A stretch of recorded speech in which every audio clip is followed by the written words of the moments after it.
wait is over. 4, 3, 2, 1, 0. Warning! Warning! This is Eric and Gord, what if we're right? Listening Just Got Better. Follow us on Facebook, Twitter, and Instagram.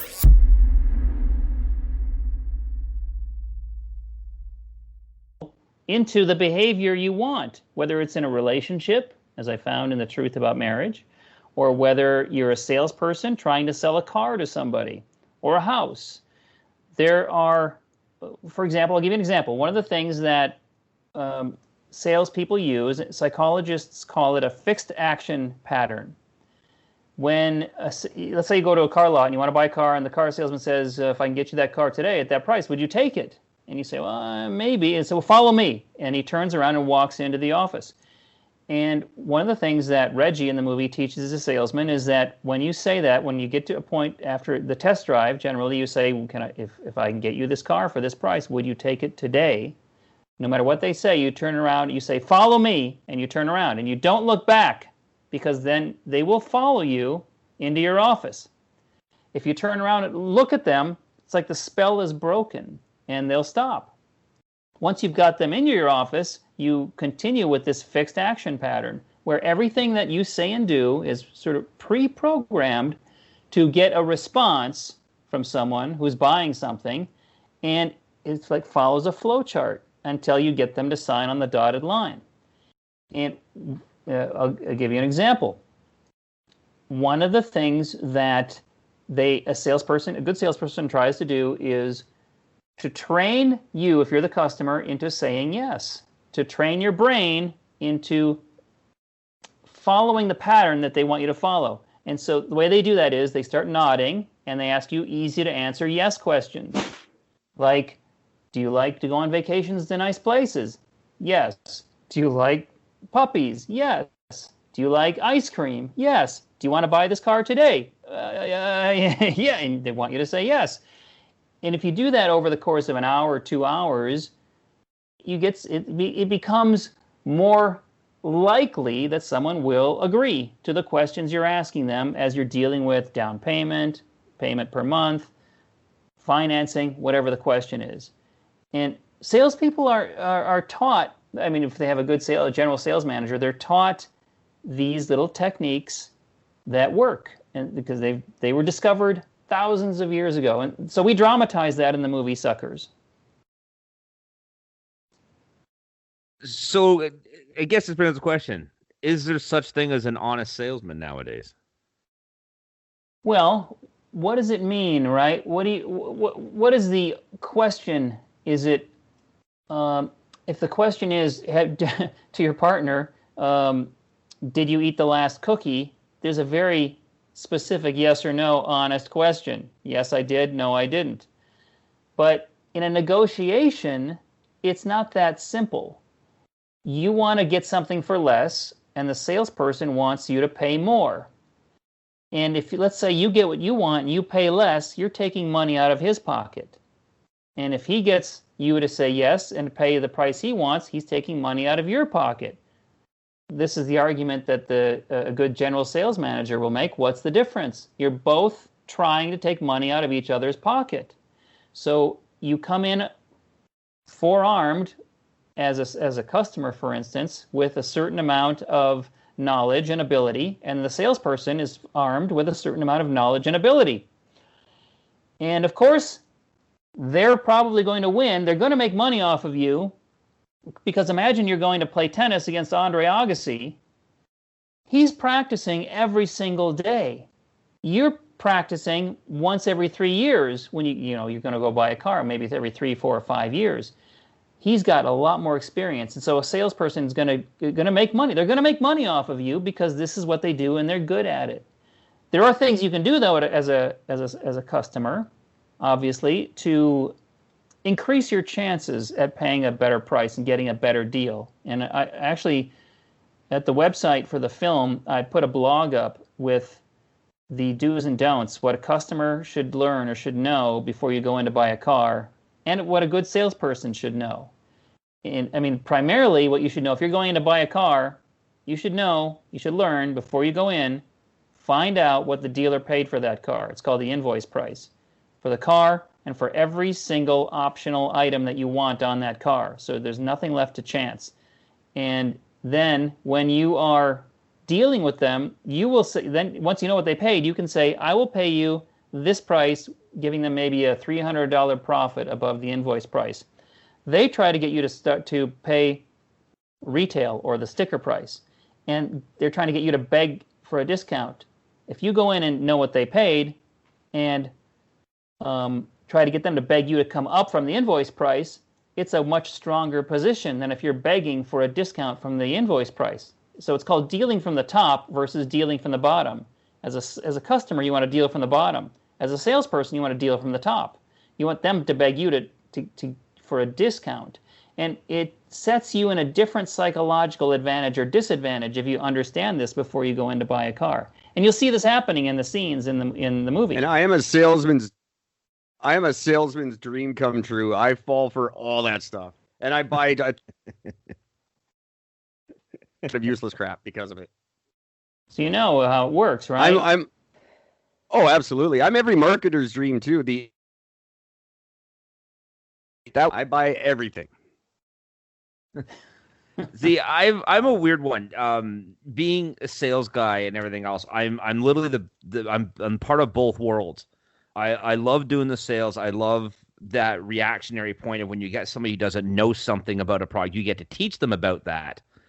And, I mean, you, for the most part, you want to just show all the good points of it and, downplay the small points, whatever else, and you move forward with it.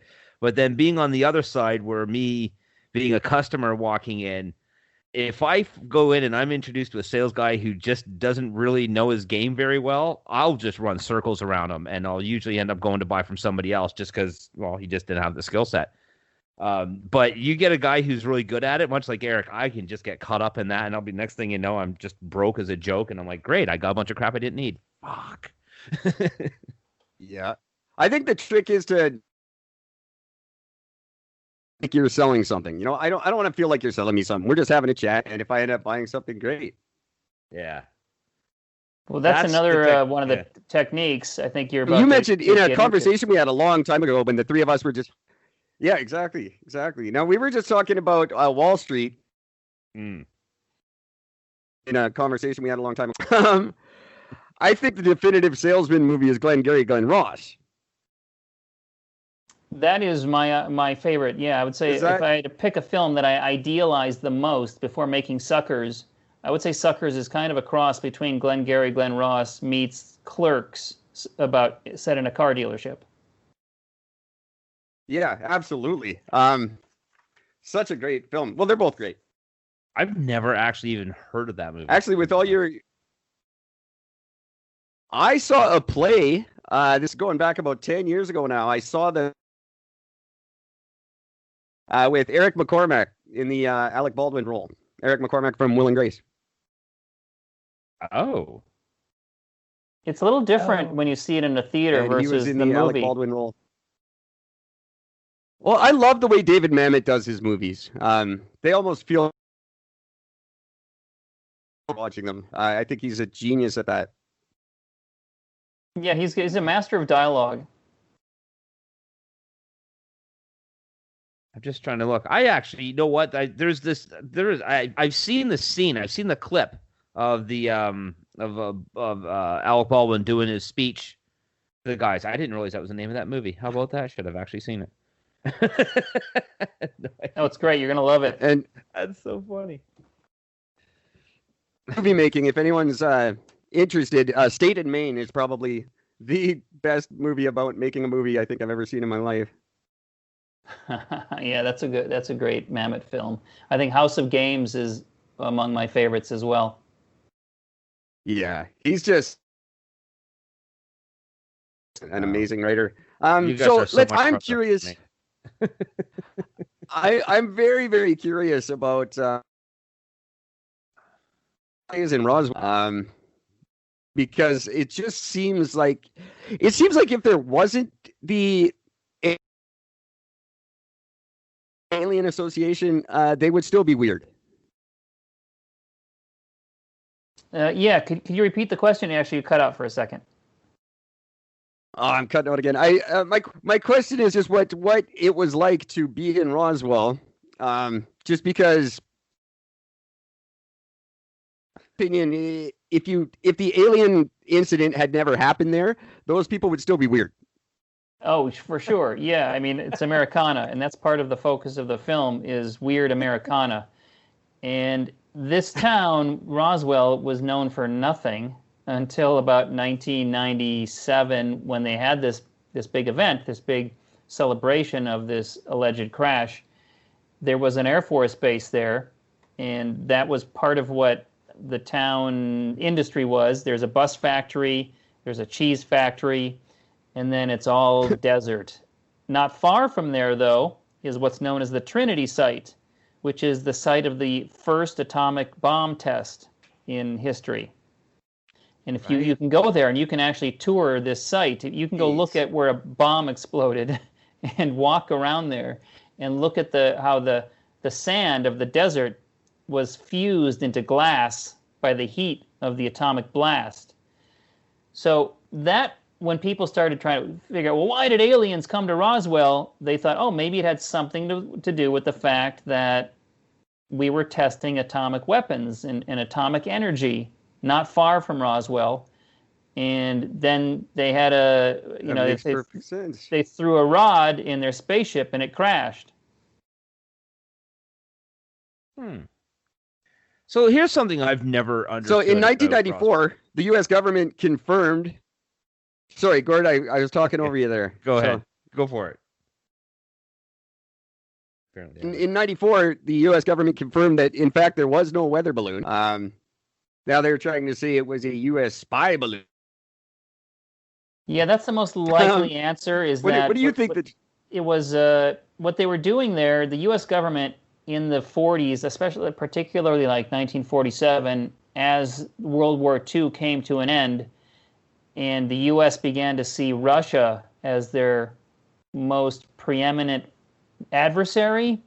We were spying on the Russians, listening to the Russians, trying to gather data and intelligence, and one of the things that the government did was send up these very high-altitude balloons with listening devices for the purposes of listening into radio traffic and worldwide communications. There were surveillance balloons, and one of these balloons, what goes up must come down, came down on a farm just outside of Roswell, New Mexico. And because the government was so paranoid of the Russians, when some rancher who found little pieces of metal, which looked like unexplainable metal, because these balloons are made out of very thin aluminum, he started saying, hey, I found something weird. Maybe it's a spaceship. And then the local newspaper ran with it and said, spaceship crashed. And so the government, being paranoid of the Russians, said, oh, that's a good cover. Let's run with that. Not knowing it would lead to this gigantic folklore that would emerge many years later. They tried to walk it back soon after that. And once they realized, well, that's kind of a ridiculous cover story to say aliens are coming here from another planet.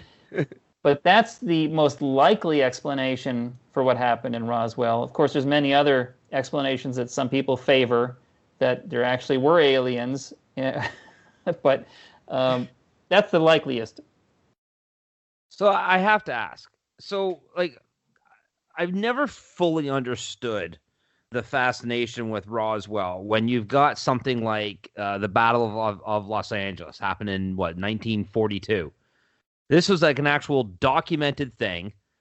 There were thousands of eyewitnesses, lots of pictures, some phenomenal imagery shot of what happened of this. Eyewitness accounts, news stories, everything was all fully covered. And the information is still available and out there. You can still see everything else. But yet, for some reason, aside from the fact it was made to a horrible fucking movie a few years ago, there's nobody really even knows that this even exists. But yet, a supposed crash in the middle of the desert there's zero proof of. And yet, everybody's all over Roswell. I wonder, what is it about Roswell that makes that lore stand out so much stronger than say, like as the example,